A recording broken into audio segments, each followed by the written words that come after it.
If you want to add subtitles in CapCut quickly and easily, this tutorial is going to walk you through the exact steps. Subtitles can make your videos easier to follow, more engaging, and more accessible, especially if people are watching with the sound off. And the best part is, CapCut makes this process really simple with its Auto Captions feature. If this video helps, make sure to hit the like button and subscribe for more easy tutorials just like this. Let's jump right in. First, open your project in CapCut and make sure your video is already imported and sitting on the timeline. Once your footage is ready, look at the top menu and click the Text tab.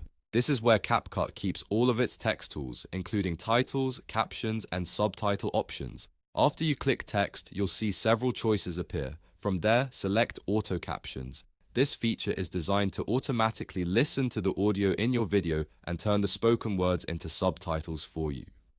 It's a huge time saver compared to typing everything manually, especially for longer videos. Next, CapCut will ask you to choose the spoken language in your video. This step is important because the app needs to know what language to listen for in order to generate accurate captions. Take a moment to select the correct language from the list. If your video is in English, choose English. If it's another language, make sure you pick the right one before moving forward. Once the language is set, click Generate. CapCut will now start processing your audio and create subtitles automatically based on what it hears in your video. Depending on the length of your clip, this may take a few seconds or a little longer, so give it a moment to finish. When the captions are generated, review them carefully on the timeline or in the subtitle editor.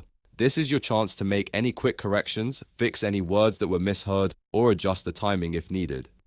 Even though Auto Captions does most of the work for you, it's always a good idea to check the final results so your subtitles look clean and professional. You can also style the captions to match your video if you want to change the font, size, color, or placement. That way, your subtitles not only improve accessibility, but also fit the overall look of your content. And that's it. You've now learned how to add subtitles in CapCut using Auto Captions. It's fast, beginner-friendly, and one of the easiest ways to make your videos look more polished. If this tutorial helped you out, please remember to like the video, subscribe to the channel, and turn on notifications so you don't miss the next CapCut tip. Thanks for watching, and I'll see you in the next one.